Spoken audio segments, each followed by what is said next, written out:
My name is Dr. David Lee Asbury. I started Fixing Fathers after going through a horrendous divorce. I had to deal with so I had to deal with basically the courts and going through this custody battle with my wife. So it was a sort of a thing where she said yes, I said no. She said I'm right, I said you're wrong, and we really fought, and it was a really hard battle. And I ended up losing, tried to get custody of my two boys, and I ended up losing. After that, um, you know, after going through that process, I had asked God, I said, listen, God, if you get me through this, I am going to do all that I can to help fathers. Because while I was down there, I noticed that the men, we were down there with our mouths open and just these big question marks. Like, what am I doing? How am I doing it? And I also noticed that the services for women were, plentiful. And as far as men are concerned, they go in there and they go in there sort of dumbfounded. And that's exactly how I felt. After losing the battle, I went through, I'm not even going to lie to you, I went through like a depression. I was just very upset about losing the battle. And it wasn't until my dad came over and he had asked me to, he asked me to look at the order. So, I'm upset about losing, and he looked at the order and he said, son, look, he said, I'm looking at this order here, and it looks like you got visitation every week. Looks like you got you're going to be put on the principal's list where you can get any information you need about your child. You got all of the holidays and weekends that you wanted. And she can't leave the state without your permission. See, so if you ask me, you really got what you wanted. You wanted them to live with you, of course, but you got a lot of what you wanted, and you're still in their lives. So, so really, it's sort of like my pop sort of popped me in the back of the head and said, like, "Come on now, snap out of it, man, snap out of it." But And you do bring up a point that I know that many fathers bring up, and that's the fact that they're treated unfairly when they get to the court system, that the courts lean toward the mother, even when the mother has some very questionable, is making some questionable parent decisions. So this exactly. is something that I hear about a lot. So where do you come in terms of helping other fathers or fixing other fathers? Where exactly do you come in? Well, that's the thing, and that was my promise to God, because really He got me through it. After this whole big custody battle, my boys ended up living with me. They ended up coming to me on their own, which was great, which was a great thing. And To repay, to actually do what I said I was going to do, I went back to school. I got my doctorate, and I did my dissertation on how African American fathers maintain their role as fathers while dealing with the stereotypes and ambiguities associated with fatherhood. And I did a qualitative study where I interviewed like 12 men, just talking to them about what they're going through, the issues that they're going through as fathers. So that was sort of the birth of Fixing Fathers. That was sort of the birth of Fixing Fathers, just sort of reaching out to men and finding out exactly what they're dealing with, as far as child support, what they're dealing with as far as custody, what they're dealing with as far as walking in a room and individuals assuming that they're the uncle, not the father, how they feel when they go to parent teachers night. Yes, we go, how they feel when they go to parent teachers night and they're just not treated like mothers are treated. The assumption is that mothers are going to always show up, and that's, maybe our fault as dads, but there are dads out there, there are plenty of dads out there that are involved and want to be involved. So that's the piece that kind of started Fixing Fathers. And do you find that this is something that Black men face or that all fathers face? All fathers face it, but it's predominantly, I focus predominantly on Black men because I get it. I'm a Black man. I've been through it. I know how it feels. to be in a room and having to prove yourself first, and I think that white men come in a room and is automatically assumed that they're a good father, they're doing what they need to do. But Black men, we have to sort of put our resume out there, You're right. That's the truth. There's a lot of negativity about Black fathers, and some of it is deserved. The problem is that all Black men are lumped into a category based on what some other Black men do. Exactly. There are plenty of good Black fathers out here. Plenty. Yeah. I mean, there are plenty. And we don't shed light on that. And that's what Fixing Fathers is all about. Hey, let's start shedding light on some of the good. And so, the funny thing about it is the good is boring. I'd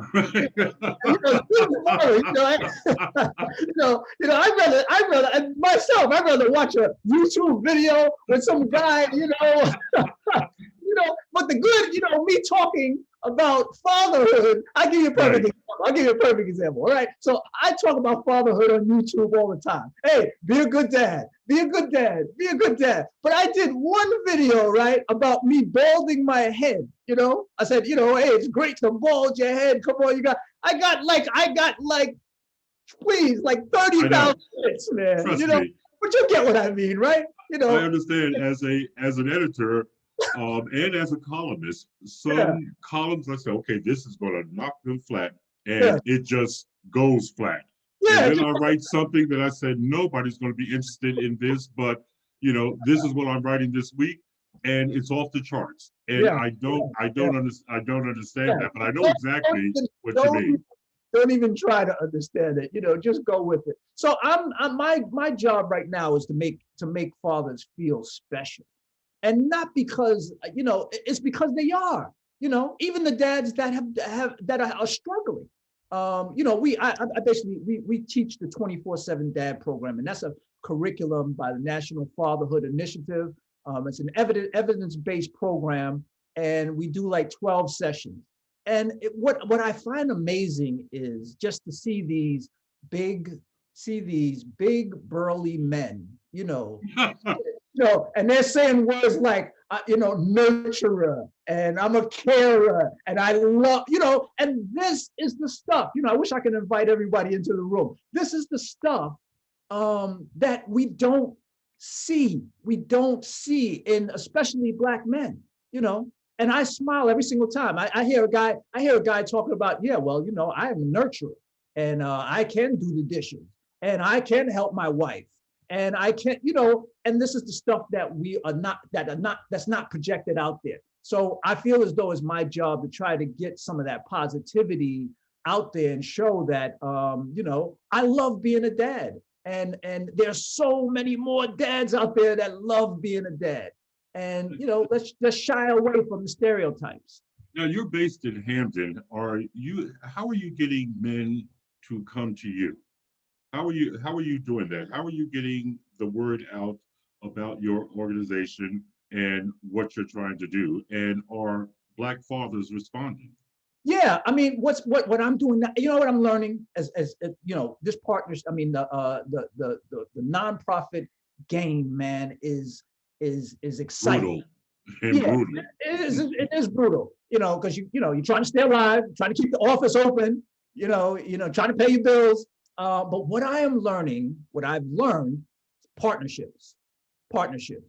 Right now, I'm partnered with Reliant Behavioral Health and Community Service. That's in New Haven, and they have been like a godsend to me because I can do my programs through them, and they find dads that need help. Also, I'm linked with the Community Foundation of Greater New Haven. They have been a godsend. I got a podcast and they've supported it. I got a podcast that focuses solely on men and they've supported it. And that's, for me, that's huge when you get a big organization that says, yes, we like that message. We like that message. We want to help you get that message out there. So that has been like a godsend. 211. I get calls from dads. I got a call yesterday, 211. that has been, somebody, that's just a partner of mine said, David, you need to get on 211, partnership. David, you need to get 211. So I said, all right, take the time, plop in, get on 211. People use it all the time. Facebook, Twitter, podcasts, all this stuff, Right. and that's how you end up getting, you getting the dads. We have a empowerment session that we do on Saturdays. We're going to start it back up. We do it on Saturdays where we had like 12 men. And all of these men, just some of them came from 211. Some of them came from behavioral health and community services. Some of them came that they heard about it on the podcast. A lot of men that I get come from women that are dating men that are going through stuff. Mhm. My second marriage was just like the greatest because I wanted to be better. I don't blame my first wife for everything. And that's what I try to get through to men. I said, hey, listen, after when you talk to men, right? And after you hear what she did, after a while, then we got to start talking about What you did. did. Because we can talk, when I was going through it, Jay, I talked so much about what she did. You this, and you that, you this, you that. And then I started to look at myself, and that's what it's all about, turning it all inward and say, how could I be a better dad? Because you're talking about other people, you can't control that. But how can I be better? How can I be a better dad? So why don't you tell us, how can you be a better dad? What are some tips you give to men who are trying to be better dads? Oh, okay. So involvement, being involved, being able to be vulnerable, being able to say, I use those words, LOVE, love, being able to use that word in the presence of your son, in presence of your daughter. My son is 30 years old. I still kiss him on the forehead. I love you, son. Let him know. Those are things that my dad never really said to me, Right.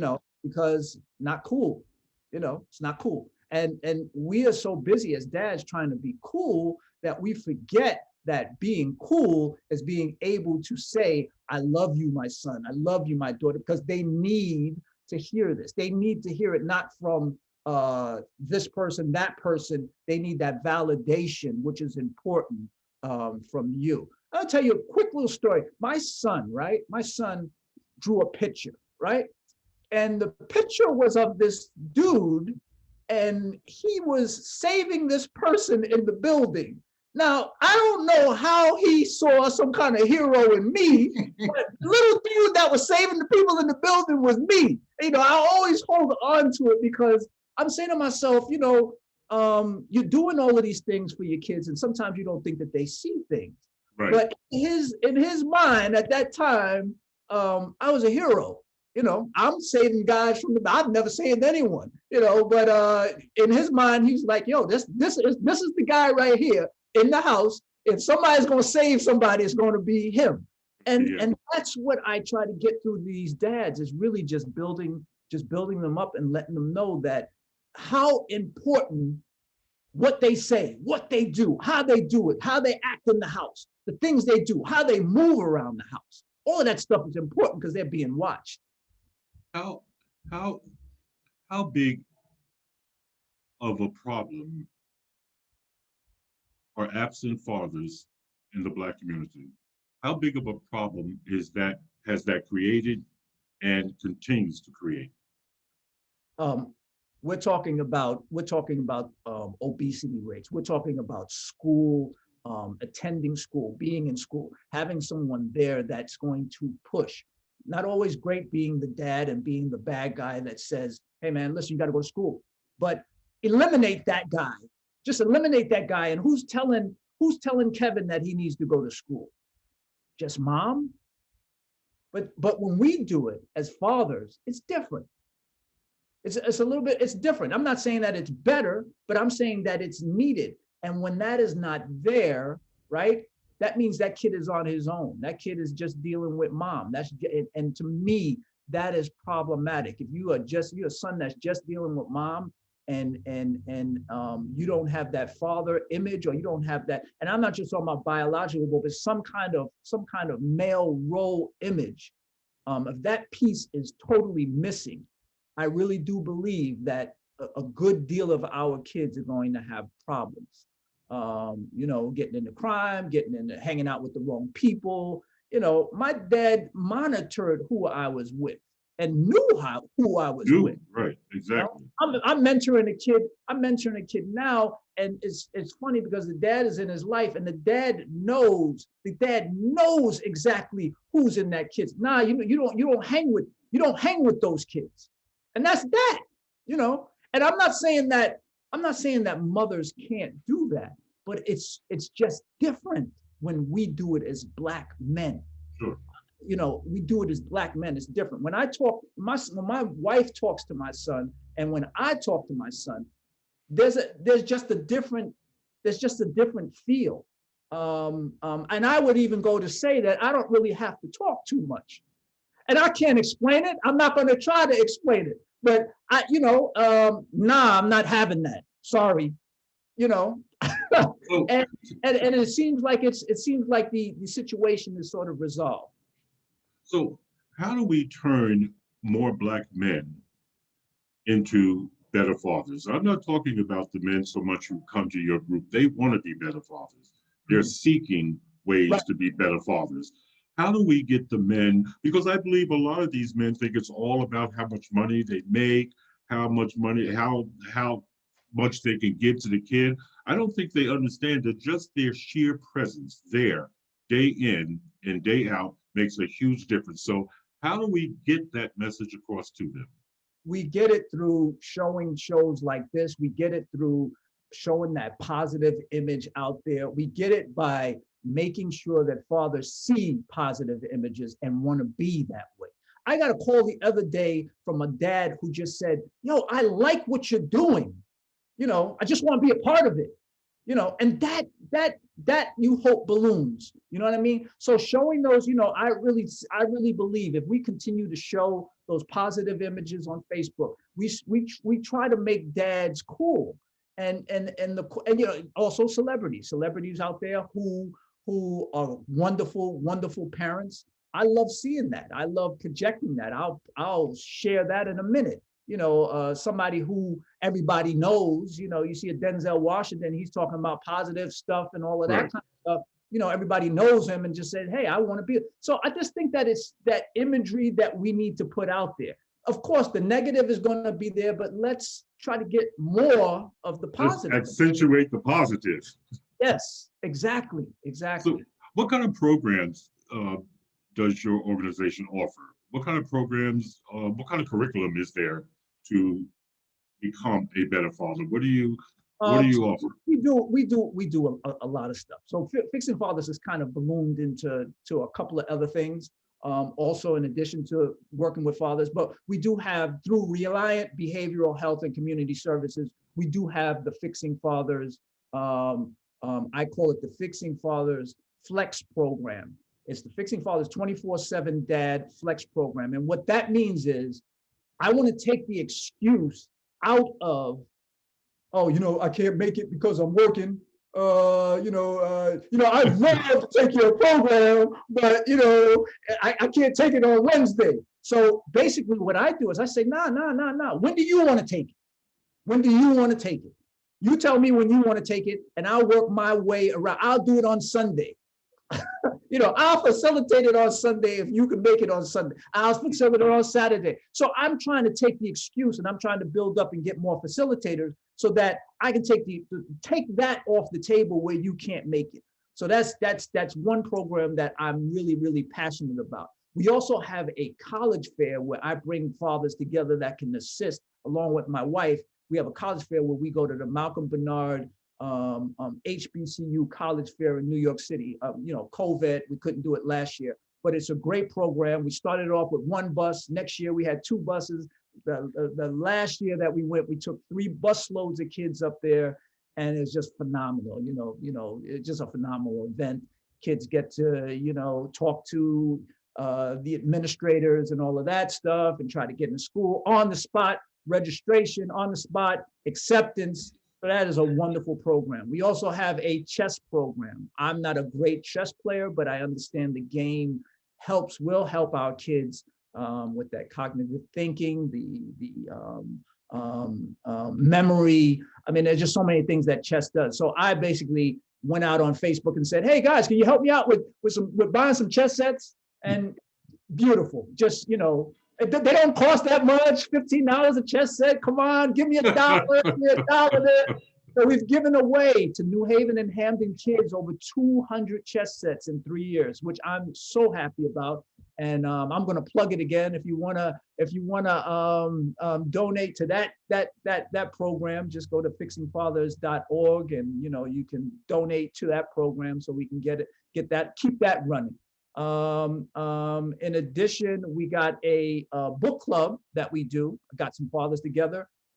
We did one virtual this year, but we get the kids together. What we used to do was we get the kids together. We go to this restaurant in Hamden, and she would just treat us like kings. She would treat the boys like kings. And what is the purpose of all this? The chess club, the reading, the going out to restaurants. What is the purpose of this? The purpose is for fathers to see it, to see me engaged, to see my board members engaged, and come in. And that's exactly what happens. Like, we did a tie-tying thing, right? And it was just me and one of my board members. Next thing you know, during the tie-tying session, another father pops in.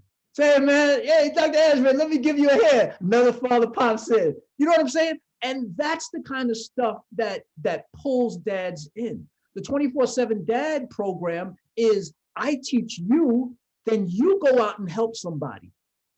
Because now you've been empowered. Now you understand, now you have the skills about parenting skills. Now you have fathering skills. Now you have self-care. Now you have self-awareness. Now you understand, now you understand all these things. So you can preach, and you're gonna preach, because when you run into someone who's having a problem, you're gonna regurgitate everything you got from me.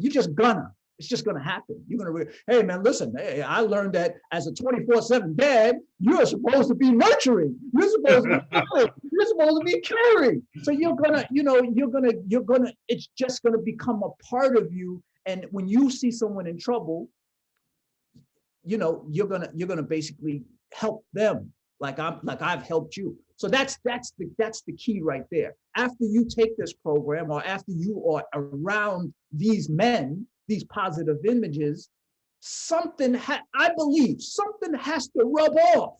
You can't be in a room with 15 people talking about positivity and not one thing rubs off.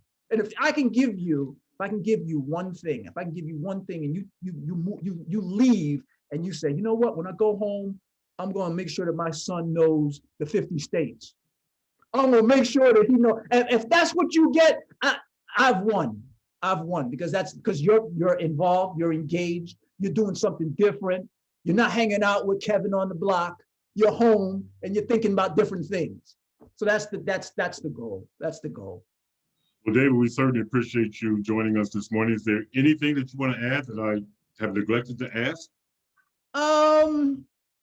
Other than just, hit the site if you're a dad out there and you are interested. And I just want to add, hey man, we're not all perfect dads. We're not all perfect dads. I'm nowhere near a perfect dad. I'm learning each and every day with my little ones. Each and every day they are challenging me and teaching me. I think I got it and I don't have it. So, if you're interested in a program like this, hit the site, call me up, Fixing Fathers, site is fixingfathers.org. Or, you can email me, give me a call, 718-288-0768. Give me a call and we will get you hooked up and involved and engaged in our programs. And that's about it.